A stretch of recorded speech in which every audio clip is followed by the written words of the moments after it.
መጽሐፍትን ምስጢር የሚተረጉሙበት ፓስወርድ ነው። ቤተክርስቲያን አብዛኛው እዚህ ውስጥ ያለ ሰው ስልክ አለው። ስልኩ ደግሞ የአብዛኛው ሰው እርግጠኛ ነኝ ፓስወርድ አለ፣ ወይም በምልክት አሊያም ደግሞ በሌላ ነገር የሚገባ የሚጠቀመው ራሱ ብቻ የሚያውቀው ፓስወርድ አለው ሰው።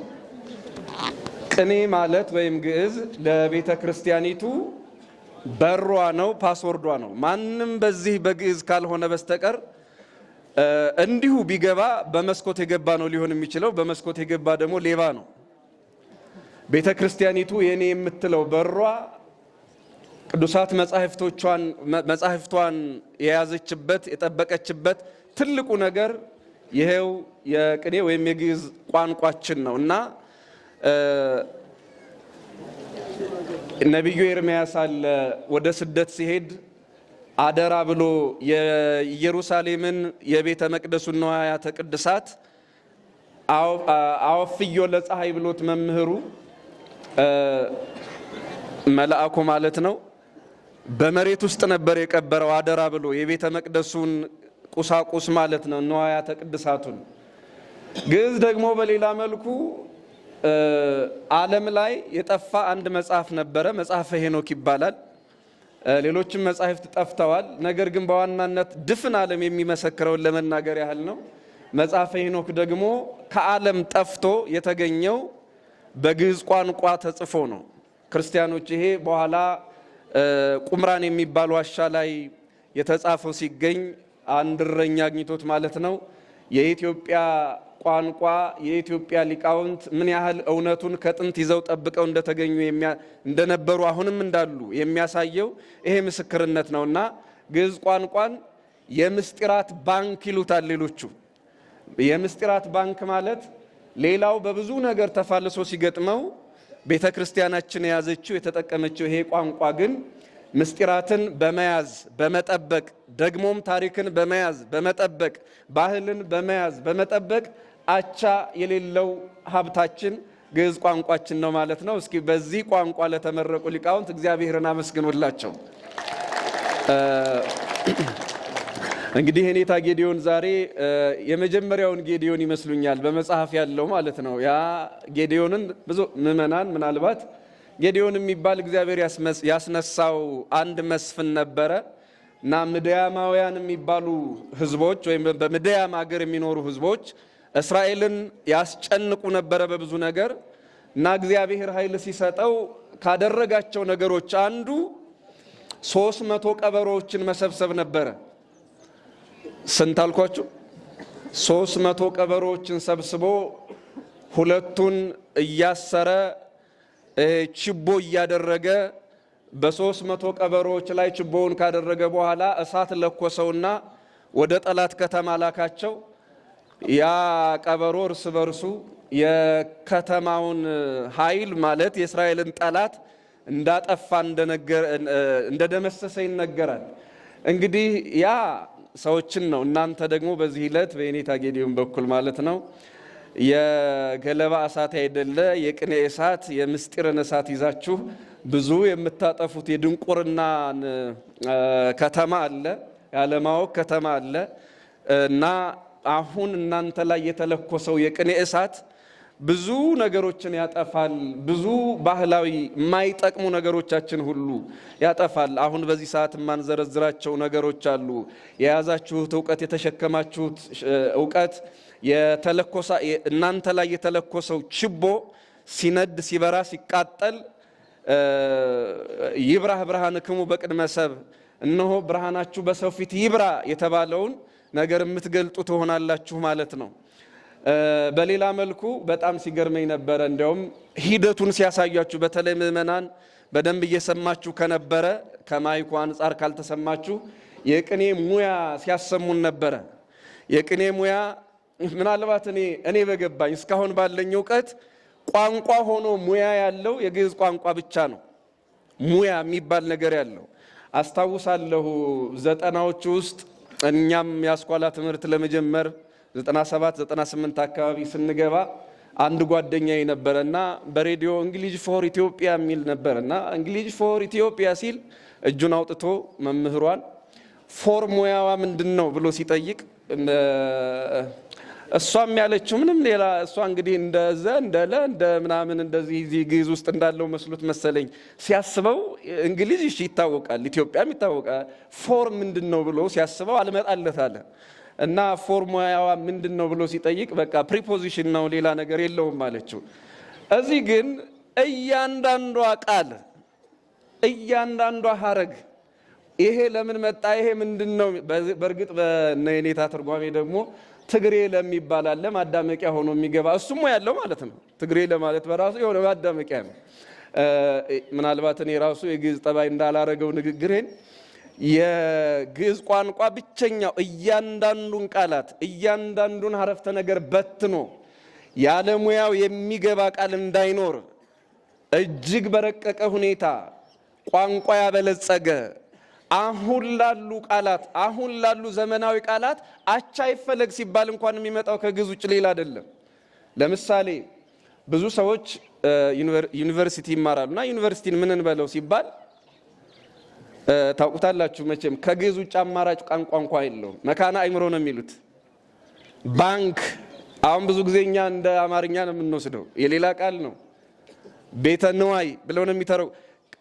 ለዘመናዊው የእንግሊዝኛ ቋንቋ እንኳን ነባሩ ግዕዝ ካልሆነ አቻ ቃል ሊያመጣ የሚችል ሌላ ቋንቋ እንደሌለ ብዙ የቋንቋ ሊቃውንት ይናገራሉ። እና እጅግ በጣም ያማረ የተወደደ ቤተክርስቲያን ደምቃበት ከብራበት የኖረች ነው።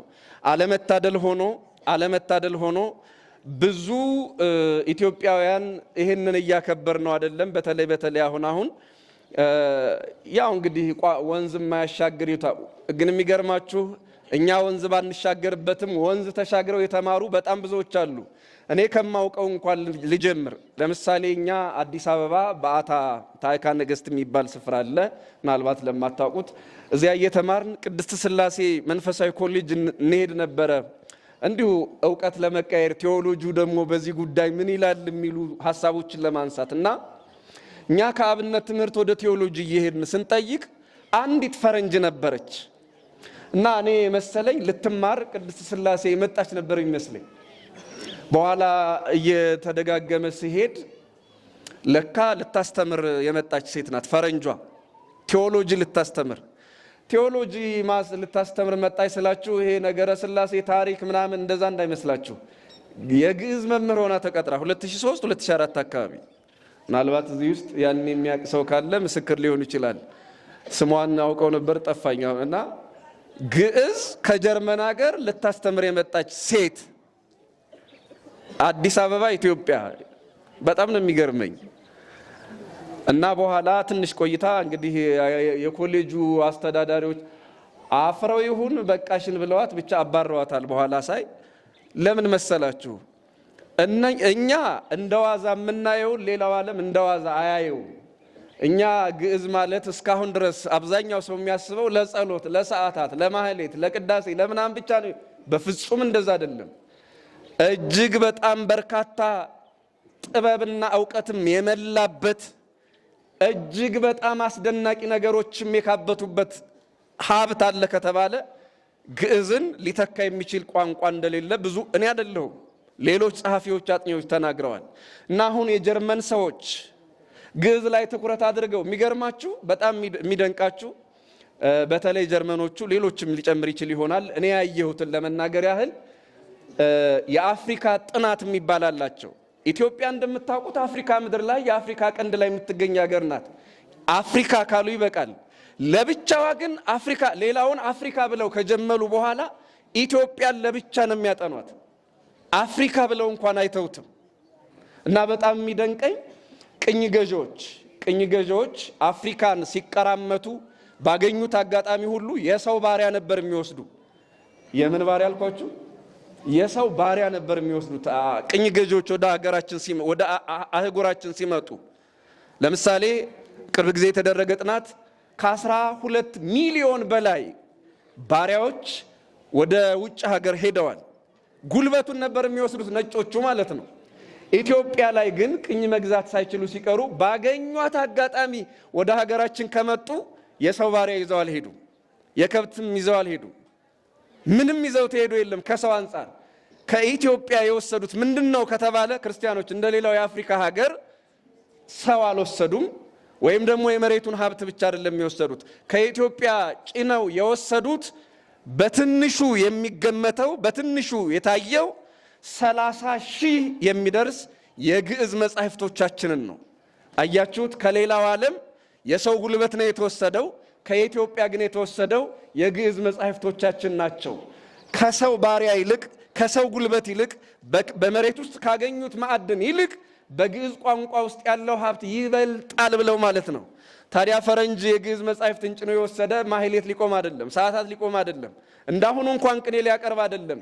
በውስጣቸው ያለውን ሀገራዊ ጥበብ ሊመረምርና ሊወስድ ነው። ለሀገር እድገት የሚበጀውን ነገር ሊወስድ ነው። ለምሳሌ ምን ይወስዳል ብላችሁ የጠየቃችሁ እንደሆነ በጣም የተለመደ አንድ ጥቅስ ልንገራችሁ። አባ ጊዮርጊስ ዘጋስጫ ኢትዮጵያዊው ሊቅ ሳይንስ የሚባል ነገር ምድር ላይ ከመታወቁ አስቀድሞ እንዲህ ብሏል። በተነጊሜ ረቂቅ ዘያቁሮ ለማይ ነው በረቀቀ ጉም ውሃውን የሚቋጥረው የአርጎም ቀላይ ከውቅያኖስ ወይም ከውሃ አካል ያተነዋል ወያወርዶ ምን ውሃ ሰማይ መልሶ ደግሞ እንደገና ያወርደዋል። እስኪና አንተን እኔ ልጠይቃችሁ፣ ሊቃውንቱን አይደለም ምዕመናኑ እስኪ መልሱልኝ፣ እናንተ ታውቁታላችሁ። ዝናብ የሚገኘው ከሰማይ ነው ከምድር ብዬ ብጠይቅ ከምን ይለኛል ብዙ ሰው? ዝናብ የሚገኘው ከሰማይ ከምድር? ምን አላችሁ? ከሁሉም ነው። ከሰማይ የሚል ድምፅ ሰማለሁ። የሚገርማችሁ ግን ሰማይ ዝናብን አያውቀውም። ከምድር ይሄዳል። ከምድር በትነት መልክ ሄደው ከተነነ በኋላ ከተጣራ በኋላ እግዚአብሔር ምድርን የሚያጠጣበት መለኮታዊ ጥበብ ሆኖ ወደ ምድር ይመጣል። ዝናብ የሚገኘው ከመሬት ነው፣ ከምድር ነው፣ ከውቅያኖስ አካላት ከውሃማ አካላት ነው። እና የሚገርማችሁ ያኔ አይደለም አሁን እንኳን ዝናሜው ከሰማይ ነው ብሎ በሚታመንበት ዘመን፣ ያኔ ሳይንስ ምን እንደሆነ በማይታወቅበት ዘመን ዝናብ ማለት ከውቅያኖስ ወይም ከውሃማ አካላት ላይ የተነነ እንደገና መልሶ የሚዘንብ ነው የሚል አዲስ ዕውቀት ለዓለም የያዙ አባቶቻችን ነበሩ። ያኔ ከ700 ዓመት በፊት እንኳን ሳይንቲስት ሳይንስ ምን እንደሆነ አይታወቅም። ምን ማለት ነው? እንዲህ አይነት ነገሮችን ጥበብን፣ ዕውቀት መንፈሳዊ፣ ዕውቀት ስጋዊን የያዙ መጻሕፍቶቻችን ያሉት በግዕዝ ቋንቋ ውስጥ ታትመው ነው። እነሱን ባለመጠቀማችን አንዳንዱ የደብተራ ቋንቋ እያለ በመጣሉ አገራዊ ድንቁርና በመጫኑ ምክንያት እንዲሁ ፈዘን ቀረን እንጂ ይሄ የምታዩት ቋንቋ አገር ሊሰራ የሚችል ነበረ፣ አገር ሊያንጽ የሚችል ነበረ። አልታደልንበትም። ከረፈደ በኋላ በእርግጥ አንዳንድ ዩኒቨርሲቲዎች እንግዲህ ጉዳዩን ትኩረት እያደረጉበት ነው። ለማንኛውም ግዕዝ ቋንቋችን በቅኔ ሲገለጥ ደግሞ ሌላው ውበት ኖሮት እንዲህ ታዩታላችሁ። በድጋሚ ዛሬ ለተመረቃችሁ ደቀ መዛሙርት እስኪ ሌሎቻችሁ አመስግኑላቸው እግዚአብሔርን። ይህ የቋንቋ ሀብታችን ነው። ደግሞ እህቶችን አይቻለሁ፣ ሌላም አንዲት እህት እንዳሉ ሰምቻለሁ። ስለ እነሱ እስኪ እንዲያው አንዲት ነገር ተናግሬ ልቋጨው የዛሬውን ሀሳብ። በቤተ ክርስቲያናችን ጌታችን ኢየሱስ ክርስቶስ በራሱ ከሚያስተምራቸው ተማሪዎች የሚበዙ ሴቶች ናቸው። 70 አርድእት የሚባሉት በኋላ የመጡ ናቸው። በዋናነት 12 ሐዋርያትና 36 ሴቶች ነበሩ። በጣም የሚገርመኝ በዮሐንስ ወንጌል ምዕራፍ 4 ላይ በሌላ ስም የሚጠሯት በሌላ መጽሐፍ ደግሞ ብርስፌንያ ወይም ብርፍሴንያ ተብላ የምትጠራ ሴት አለች። በጣም ትደንቀኛለች። ሴቶች በቤተ ክርስቲያን ምን ያህል አስተዋጽኦ እንዳላቸው የምትናገር ሴት ናት። ይቺ ሴት ማቴዎስ በዮሐንስ 4 ላይ ያለችዋ ሴት እንደምታውቁት ብቻዋን ነው ክርስቶስ አምላካችን ያገኛት። ብቻዋን ውሃ ልትቀዳ መጣ። አልናቃትም። ወንጌል ለዚህ ሴት አላባክንም ሳይል እሷን አስተማራት። ሄዳ ሰማርያ የሚባል ሀገር ላይ ወይም መንደር ላይ ሙሉ ሕዝቡን አስከትላ ወደ ጌታችን ወደ ኢየሱስ ክርስቶስ አመጣቻቸው። በጣም ይደንቃል። ከሷ በፊት እኮ 70 ተማሪዎች ወደ አንድ መንደር ሄደው ነበር። 70 ተማሪዎች አንድም ሰው ይዘው ሳይመጡ ጌታ ሆይ ደስ ይበልህ፣ አጋንንት እኮ በስምህ ተገዙልን፣ በጣም ይገርማል ብለው አንድም ሰው ሳያመጡ፣ አንድም ሰው በክርስቶስ ሳያሳምኑ መጡና አጋንንት እኮ ተገዙልን አሉ። የአጋንንት መገዛት ደግሞ ምን ቁም ነገር ነው? በዚህ ደስ አይበላችሁ አላቸው። አሳፈራቸው ደቀ መዛሙርቱን። ከዚያ የሚበልጥ ነገር ልታደርጉ ይገባ ነበር። ተመልከቱ ክርስቲያኖች፣ 70 ተማሪዎች ያላደረጉትን ብቸኛዋ ይቺ ሴት እኔ ምን ብላ ተናግራ እንደሆነ ምን ብላ እኔ በምን ቋንቋ አስተምራ እንደሆነ አይገባኝም። ድፍን የሰማርያን ሕዝብ እያተለተለች ወደ ክርስቶስ ይዛቸው መጣች። 70 ሰዎች ያልቻሉትን ሴቶች እንግዲህ እዚህ አውደ ምሕረት ላይ ራሱ መምህራኑ አይታችሁ ከሆነ ሴቶች በእልልታ ወንዶች በጭብጨባ ነው የሚባለው አይደለም። አንድ መምህር የሴቶች ምላስ ከወንዶች ይልቅ ትንሽ ሳሳ ይላል ይላሉ። እውነት ይሁን ውሸት እኔ አላረጋገጥኩም፣ ግን በቃ ለንግግር በጣም ፈጣኖች ናቸው። የበለጠ ምሳሌ ከፈለጋችሁ ሴቶች በቤተ ክርስቲያን በወንጌል አገልግሎት ላይ ማይክ ይዘው ባያስተምሩ፣ መስቀል ይዘው ባያሳልሙ፣ ቄስ፣ ጳጳስ፣ ዲያቆን መሆን እንኳን ባይችሉ፣ በእርግጥ ዲያቆናይት የምትባል ሴት አለች፣ አታሳልምም አትቀድስም እንጂ ሌላ ተልእኮ አላት በቤተ ክርስቲያን። ለማንኛውም ወንጌል እንደዚህ ቆመው ባያስተምሩም በአውደ ምሕረቱ ላይ ሴቶች በወንጌል ትልቅ ለውጥ ሊያመጡ እንደሚችሉ ሐዲስ ኪዳን ደግሞ ምስክራችን ነው። በሌላ መልኩ ለምሳሌ ጌታችን ኢየሱስ ክርስቶስ ከሞት በተነሳ ጊዜ መጀመሪያ የታያት በወንጌል የተጻፈው ለማርያም መግደላዊት ነው። ለዮሐንስ ቢታይስ ኖሮ አትሉ? ለወንዶቹ። ይሄ ማለት እንግዲህ ሴቶችም ለወደፊት ልጆቻችሁ ላይ መሰረት ትጥላላችሁና አስቡበት ለማለት ነው። ለማርያም መግደላዊት የታየበትን ምክንያት ሊቃውንት በብዙ መንገድ ይተረጉሙታል። አንዱ ብቻ ልናገር። ማርያም መግደላዊት ክርስቶስ አምላኳን ትወዳለች፣ ግን ለወንዶቹ ለምን ጴጥሮስ ለምን ርዕሰ ሐዋርያት እየተባለ ይጠራል። ለምን ለሱ አልታየም? ክርስቶስ ከሞት እንደተነሳ።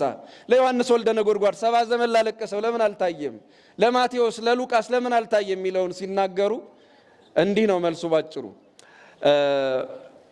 ማርያም መግደላዊት ካየችው በኋላ የሆነው ነገርና ጴጥሮስ ቢያየው ወይም ከሐዋርያት አንዱ ቢያየው ሌላ ነገር ነው የሚሆነው። ለምሳሌ ጴጥሮስ ቢያየው እርግጠኛ ነኝ ወንድሙ እንድርያስ ይሰማል፣ ወይ ደግሞ ከዛ ዮሐንስ ይሰማል፣ ከዛ ያዕቆብ፣ ከዛ እንዲህ እያለ ምናልባት 12 ሐዋርያትም ላይሰሙ ይችላሉ። ሌሊቱን የክርስቶስን መነሳት ማለት ነው ላይሰሙ ይችላሉ። ማርያም መግደላዊት ግን ክርስቶስ ከሞት መነሳቱን ሲነግራት ክርስቲያኖች ሐዋርያቱ ብቻ አይደለም ድፍን የእስራኤል ሕዝብ ነው ሰምቶ ያደረ። እንግዲህ ያኔ ኢንተርኔት የለም። በምን ተናግራ ምን ብላ እንዳወራች እኔ እንጃ። ወንጌሉ ራሱ በልዩነት አልጻፈ። ብቻ ግን ሴቶች በቃ ጸጋ አላቸው። የሰሙትን ለብዙ ሕዝብ ለማድረስ ትልቅ ጸጋ አላቸው። ስለዚህ ቤተክርስቲያኒቱ ምላሰኛ ናችሁ እያልኩ እንዳልሆነ እንድታውቁት አደራ። እንደዛ ሳይሆን በበጎ ነገር ከተጠቀማችሁበት ቅዳሴ እመቤታችንም እኮ አልቀደሰችም፣ ካህን አልሆነችም። በቅድስና ከዮሐንስ ትበልጣለች። በእናቴ እጅ ልጠመቅ አላለም ክርስቶስ። በቅድስና ከሆነ ጉዳዩ በድንግል ማርያም ነበር መጠመቅ የነበረበት፣ ግን በዮሐንስ እጅ ተጠመቀ። ስልጣነ ክህነት ሌላ ጉዳይ ነው። ለቤተ ክርስቲያን የሚጠቅመውንና የሚረባውን ነገር ደግሞ ማድረግ ሌላ ነው እና የኔታ ጌዴዎን ሌሎችም በቅኔ መምህራን በመጻሕፍት ትምህርት ቤትም ያሉ መምህራን ይህንን ሲያደርጉት የበለጠ ቤተ ክርስቲያን እንደምትደምቅ አምናለሁ። ባየሁት ነገር በጣም ደስ ስላለኝ ነው። ከዚያ ውጪ ለምእመናን ደግሞ መልእክት ምናልባት 15 ደቂቃ ካላለፈ አለፈ እንዴ? እኔ ራሴ ቅኔ ሆነብኝ።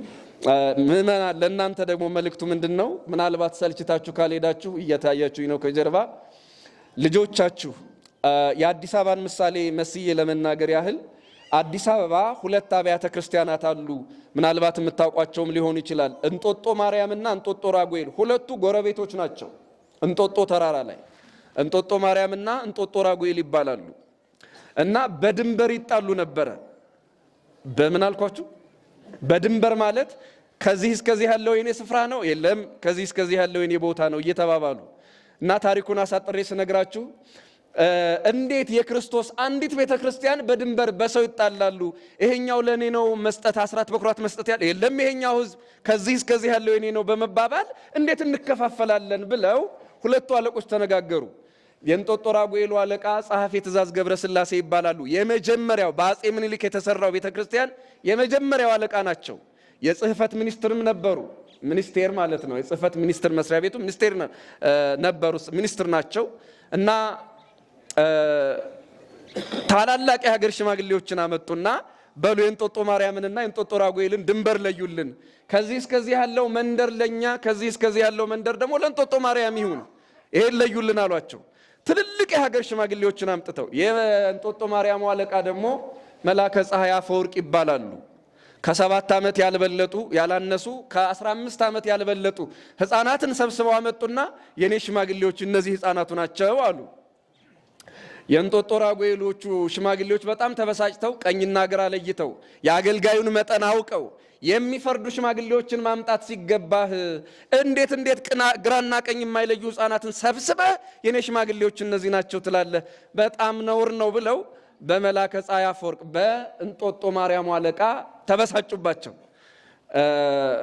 ማን ነው ትክክል ብዬ ጊዜ አልፈጅባችሁም። አሁን እናንተን ግን ብላችሁ እንደው ማን ትላላችሁ? ሕፃናትን ያመጡት ወይስ ሽማግሌውን? ሽማግሌ ያመጡት ወይስ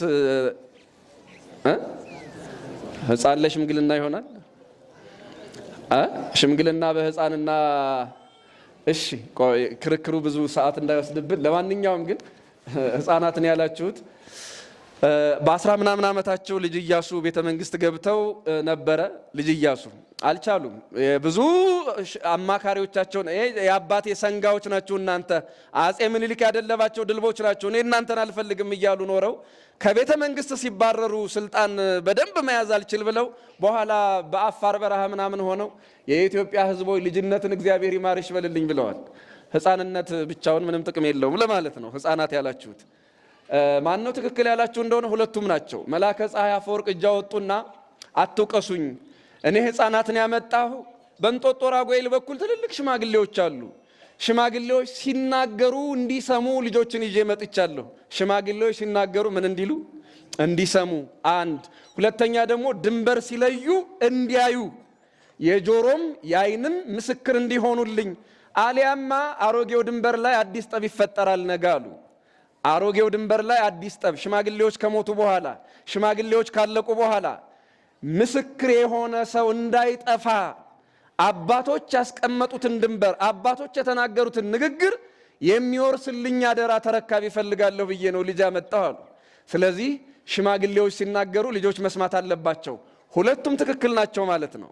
እና ሕፃናትን ያመጣሁ ለዚህ ነው አሉ። ክርስቲያኖች ዛሬ መልካም ጊዜ ሆኖ ብዙ ሊቃውንት በቅኔ ተመርቀዋል። ነገ ደግሞ በመጽሐፍ እንደሚመረቁ አንድ አባት እዚህ እየነገሩ፣ ሌላም ጊዜ እንዲህ በተለያዩ ምርቃቶች አሉ ቤተ ክርስቲያን ላይ። ይሄ ውርስ የሚቀጥለው ምናልባት በዚህ 50 ዓመት በዚህ 30 ዓመት ምን እንደሚሆን አናቅም። ጎንደር በአንድ ወቅት ሊቃውንቶቿ ሁሉ ጠፍተው ከደቡብ ኢትዮጵያ ሊቃውንት እንደመጡ ምናልባት የታሪክ እማኞች እዚህ እንግዲህ ይሄ ነገር ተቀባይነት ይኑሮ አይኑሮ አላቅም። አንድ የታሪክ ጸሐፊ እንዲህ ጽፎታል።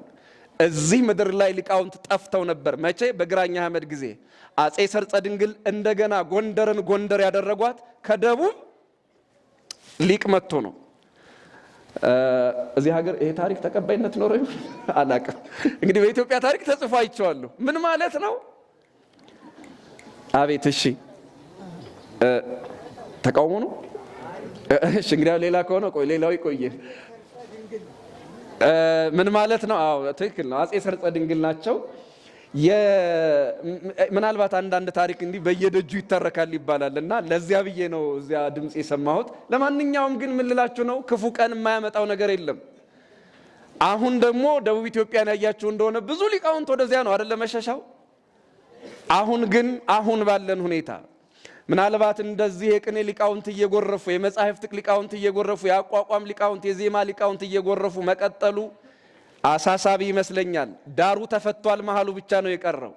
ይህ ውበታችን ይቀጥል ዘንድ ምእመናን የጉባኤ ቤት መምህራንን የጉባኤ ቤት ደቀ መዛሙርትን ምን እናግዛችሁ ማለት አብያተ ክርስቲያናት ተራብን በሚሉ አገልጋዮች ተቸገርን በሚሉ አገልጋዮች እንዳይሞላ ከሀገረ ስብከት ኃላፊዎቹ ጋራ ከሊቃነ ጳጳሳቱ ጋራ ከአድባራት ገዳማት አስተዳዳሪዎች ከአብነት መምህራኑ ጋራ በመወያየት በመመካከር እንዲህ አይነቱ ነገር በልጆቻችሁ ካልቀጠለ ግራኝ በጠላትነት ያመጣውን ድህነት መልሶ መቸገር፣ ረሃብ፣ መጠማት ተምሬስ ምን ሆናለሁ ጊዜን አባክናለሁ እንጂ የሚል ተስፋ መቁረጥ ቤተ ክርስቲያንን ባዶ ሊያስቀራት ይችላል። እንዲህ አይነት ስጋት እንደ ሀገር አለብን እና አባቶች እስካሁን ያመጡትን ድንበር የቅኔውን ድንበር የሚወርሱ ያቋቋሙን ድንበር የሚወርሱ የዜማውን የመጽሐፉን ትርጓሜ የቤተ ክርስቲያንን ውበት የሚወርሱ ተስፋ ያላቸው ልጆች ይኖራችሁ ዘንድ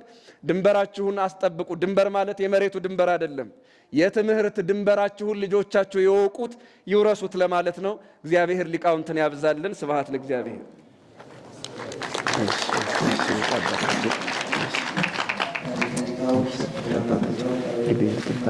እንግዲህ ሰዓታችን